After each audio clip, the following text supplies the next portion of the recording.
Hi, I'm Adolph Oliver, and this lesson is on the direct translation of percent problems. This is probably the most common way that you've been taught to deal with percent problems if you've worked on these in the past. But before we get to that, let's step back one position here and talk about just calculating percent increases and decreases. This is something that you bump into in the percent business fairly often, and we'll be making use of it in problems later on. So let's take a look at a couple of examples here, and I'll show you the process for handling these. Find the percent increase from 24 to 36.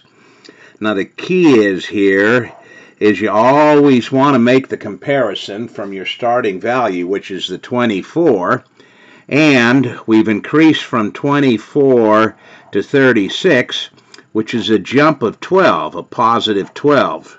24 plus 12 equals 36. So what is the percent increase? We're definitely getting higher here.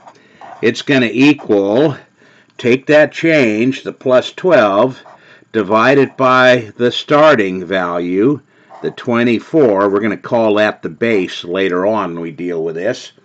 And let's see what we end up with. Well, 12 over 24, of course, can be reduced to 1/2, which as a decimal, of course, equals 0.5. And the last thing we have to do, of course, since this is a percent, is change that to a percent. So remember, what we do is make sure we have two decimal places, and the number in front of the percent sign always has to be the larger looking, so that means we move the decimal point 2 places to the right. So what we end up with here is a 50% and, of course, increase. Okay, well, remember, the idea is you look for the change and then divide that by what you started with and, of course, convert it to a percent for the final answer. Now, here's a comparable one, but going the other way. Okay, find the percent decrease from 40 to 25. Well, there's our starting value again, but this time now we've gone down minus 15. Okay, 40 minus 15 is 25. So here we go, the percent decrease in this. First set it up as a fraction here. We're going down 15. Now, decrease, of course, means it's negative, so I don't need to put the minus sign here. Decrease means I'm going down. And 40. Okay, well, we can reduce this fraction. 5 will divide into both top and bottom. 5 goes into the top 3 times. It goes in the bottom 8 times, so this reduces to 3/8. Well, if you take 3 and divide it by 8, you end up with 0.375 as a decimal. And, of course, we have to convert this to a percent because that's what the answer is supposed to be in. So again, to take a decimal and convert it to a percent, we move the decimal point 2 places to the right. So this would be 37.5% and as a decrease. So be sure you put that in. 37.5% decrease. Okay, well, percent increase and decrease are same idea. You find the change and divide it by what you started with, and of course don't forget that you've got to convert that to a percent because that's what our answer is supposed to be in. Okay, now let's go to the direct translation of problems here, which are actually equations. And like I said, this is probably the method you've been taught to translate percent problems in the past. And for simple one-line problems, it works perfectly fine, except there's one problem. You only run into these one-line problems in math books. Real percent problems out in the real world are much more complicated than this, and the direct translation method does not tend to work very well with those. But let's do the direct translation. That's what we're dealing with in this particular section, the more simple types of percent problems. So here's an opening example. What percent of 60 is 75? Well, remember, in these one-line problems before, we recognize the is as the word that can be replaced with equals. So that's where our equal sign goes. On the right side we have 75. And over here we want to know the percent. Well, percent of. Anytime you bump into this word of here, that means we're multiplying these guys. So what it boils down to here is P times 60 equals 75. Okay, well, notice what we're starting with here is this 60. It follows the word of in these problems. And we're going up to 75. So this is going to be an increase, but what we're talking about is what is the total percent of what we started with. If we'd have gotten 60 from the original 60, that would be 100%. But since this is more, our answer here is going to be more than 100%. Remember, in the problems we did up above, we indicated this by being an increase or a decrease. A 20% increase would have meant we had 120% of what we started with. Well, here we're going to claim the full percent, the 120, instead of just saying something like 20% increase. Well, let's see what it is here. To solve this, we simply divide both sides by 60. Okay, here it is. And the 60s cancel out, so I get P equals. Now, we can do some reducing here. For instance, let's see, both top and bottom, a 5 will go into it. 5 will go into 60 12 times.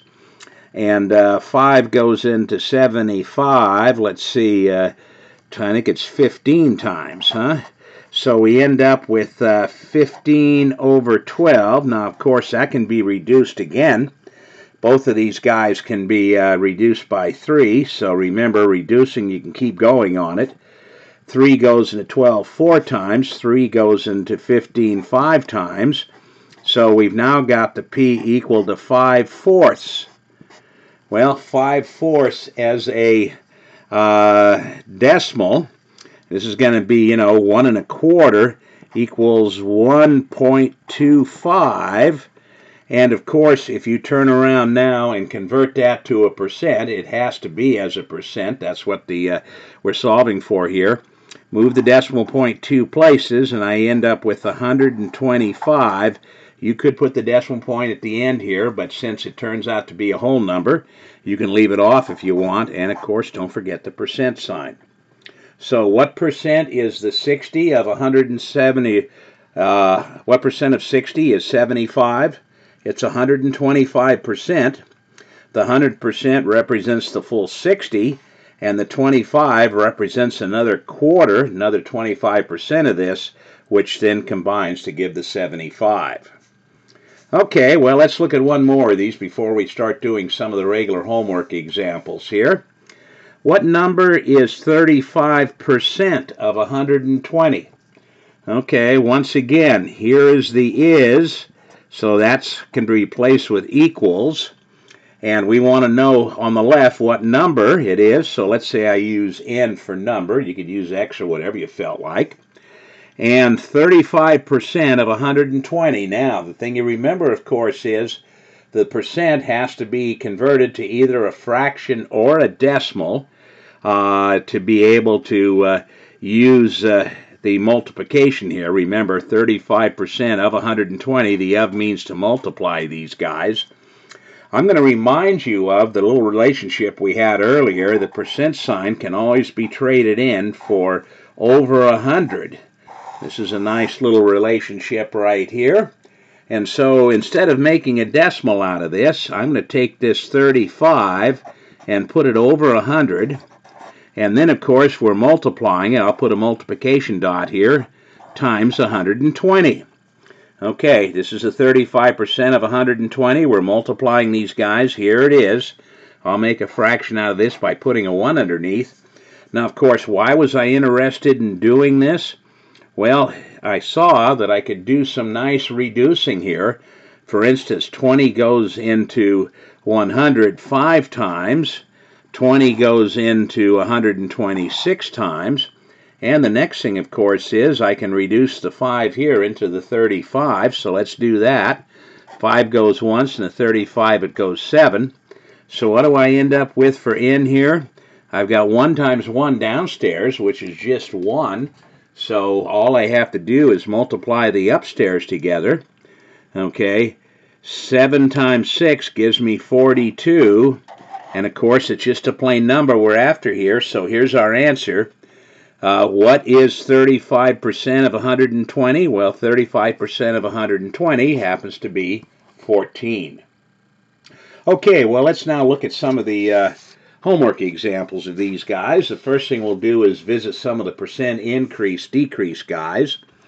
So, for instance, in this case, we want to find the percent increase. Well, it's no secret that things are increasing here. We're going from 56 to 84. And that's an increase of, 28, I think, huh? Let's double check this. Do you have to add 28 to 56 to get 84? I think that's correct. So remember, how do you find the percent increase on this? It equals the change. Since it's positive, it's definitely an increase. And we divide it by what we started with. Well, 28 divides right into 56. It goes once. So this is 1/2, which of course equals 0.50. And if we move the decimal point 2 places, I can end up saying very simply here that what we have is a 50% increase. Okay, well, let's go the other way. Okay. Here we have a problem, and I've said find the percent decrease, but there's no secret it's a decrease. We're going from 85 down to 51. Okay, so what do we have to reduce 85 by to make it to 51? I think it's 34, isn't it? So if we go negative 34, don't we end up at 51? Okay, that looks good. Well, of course, since we're going down, it's a percent decrease, so I can say percent decrease equals, now the change is 34. Since I said decrease here, that means I know it's going down. And 85 is our starting value. Okay, well, let's see. I don't know if we've got anything in here that can reduce into both these guys. So since we want to convert it to a percent, the first thing I do is go get my calculator, and so you guys can do the same thing and take the 34 and divide it by the 85, and what do we end up with? Boy, 0.4 right on the button, so it does go. 17, I guess, goes into both of these. I didn't see that, but there it is. So 0.40, and of course, changing this now to a decimal. Well, it is a decimal. Changing it to a percent, we've got to move the decimal point 2 places to the right. So what do we end up with here? 40%. But now, be sure you say decrease, because that's definitely what it's doing. It's going down. So what we ended up with, going from 85 to 51, is a 40% decrease. Okay, well, here's another one. One of the last increase-decrease ones, and then we'll look at some of the direct translations.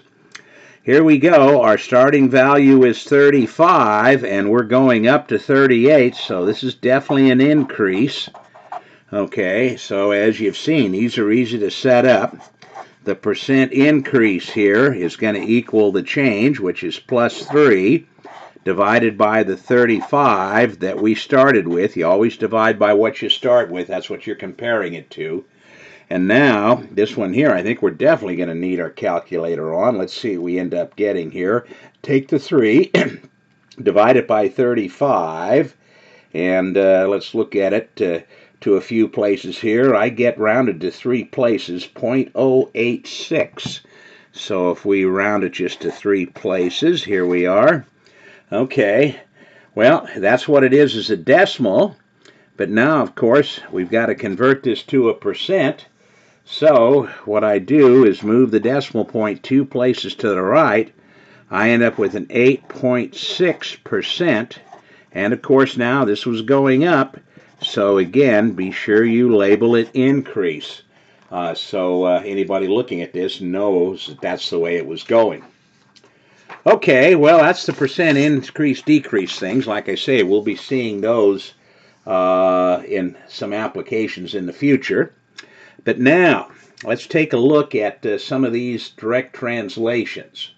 Now, we'll be showing you in the next topic an advanced way of handling these, but again, you can still use direct translation in these one-line percent problems, so let's do it. Okay, again, the is can be replaced with equals, so that's where my equal sign goes. What is 81% of 50? Well, this guy over here, that's the number we're trying to figure out. Let's say I make him n. Now, 81%, we've got to convert this either to a fraction or a decimal. And let's see, 50 is going to be a nice number to cancel into, so I'm going to do that same trick I mentioned to you just a while ago. I can take the percent sign and trade it in for over 100, and that's what I'm going to do here. I'm going to take the 81 and put it over 100. Okay, now, why am I doing that? Well, 81% of 50, the of means that we're multiplying these guys together. So that, of course, means that I'm multiplying this 81 100 times 50, and since the 81 over 100 is a fraction, I'll make a fraction out of the 50 by putting a 1 underneath. Now, we can, of course, reduce here. 50 goes once here, and it goes twice in the 100. That's why I did it. I saw that coming. Well, what's 81 divided by 2? 81 divided by 2 is what? 40.5, is it? Isn't that half of 81? And of course, this is a number we're after, so that number is perfectly fine. We're not going to convert that to a percent because we already had the percent in the problem. Okay, well, simple problems like this, direct translation works perfectly fine. Let's look at another one here. Once again, the is can be replaced with the equal sign. Over on the left, I've got 25. Now, 25 is 54% of what? Well, what we're going to do, of course, is multiply the 54% times this unknown. This is some number, so let's say use our n again. And this time I'll go ahead and convert that 0.5 or the 54 to a decimal, namely 0.54. I could have converted it, over 100 again, but just to point out to you that you can go both ways on this. And of course, the 54% of n means the 54.54 here is multiplying the n. Okay, well, we want to solve for n. First thing I'll do here is use an old trick that we made use of earlier. I'm solving for n, but it's on the wrong side. What I'm going to do is completely interchange the sides here, and when you change everything at once, that's what I'm doing here, you do not change any of the signs. Remember, you only change signs when you jump terms one at a time. When you change one whole side to the other whole side, everything stays exactly the way it is.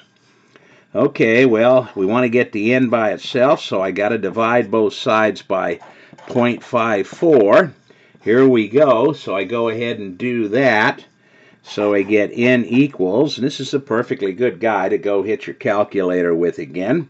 Let's do that. We got 25 divided by 0.54, and that ends up giving, let's see, what do we have here? 25 and 0.54 divide.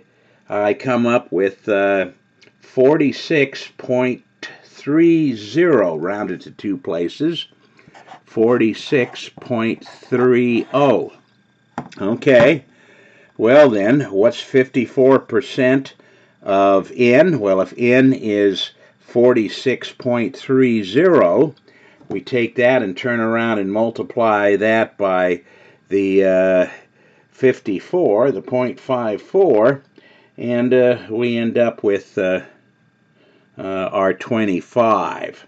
So 46.3, and multiplying it by 0.54, we get the 25 within rounding error.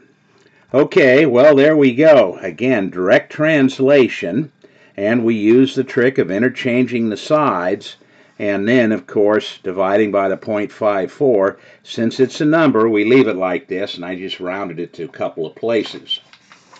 Okay, well, let's look at another one here. 96 of 65 is what? Okay, now, the is, of course, here is going to be where my equal sign goes. The what over here is what number we're going to have, so might as well use our favorite n again. You can use x if you want. Over on this side, the of means that we're multiplying these two guys together, and I'll go ahead and change the 96 to a decimal, 0.96 times the 65. Okay, well, this is pretty direct to find the answer on this, but of course officially I've got the n on the wrong side, so let's do that trick we just reminded ourselves about, interchanging the sides here. Remember again, once you interchange the sides, you do not end up changing any of the signs of the numbers. You just take each side and write it exactly the way it is. Okay, well, let's see. We've got 0.96 times the 65, and that comes out to be 62.4 if you use that on your calculator. So what's n equal here? If we take 96% of 65, what we get is 62.4. Okay, well, let's look at a couple more examples here. Here we go. What percent of 103 is 42? Here's one again where we're not solving for a number, we're actually solving for a percent. So let's say that I use p for percent. Once again, the is can be replaced with equals, so that's where the equal sign goes. On the right side, I have 42.4. On the left side, the of means I multiply these two guys. So p times 103 equals 42.4. Okay, well, now we've got to divide both sides by 103 to get the p all by itself. So let's do that. The 103's cancel out, and I get p equals. Time to go grab your calculator again. Get your 42.4. Turn around now and divide that by 103. And I come up to 3 places with 0.412. So, 0.412. Okay, now, remember, percents have to be as percents, so don't leave it as this decimal value. To convert a decimal to a percent, we have to move the decimal point 2 places to the right, so we end up with 41.2%. Okay, so what percent of 103 is 42.4? It's 41.2% of that original guy. Okay, one last one to take a look at here using this direct translation process. Again, we see the is, so that's where the equal sign goes. On the right side, we just have 28. And on the left side here, 350% of what equals the 28? Well, this is going to be a number here, so I'll use n again. And I'm going to use our relationship here. The percent sign can be traded in for over 100. Okay, and that's what I'll do right here. So I'll take and write 350 over 100 times the n. There's the multiplication dot and n. So what I did was take this percent sign, trade it in for over 100. That gave me 350 over 100. Now, why'd I do this? Well, I saw that 50 would divide nicely into both of these.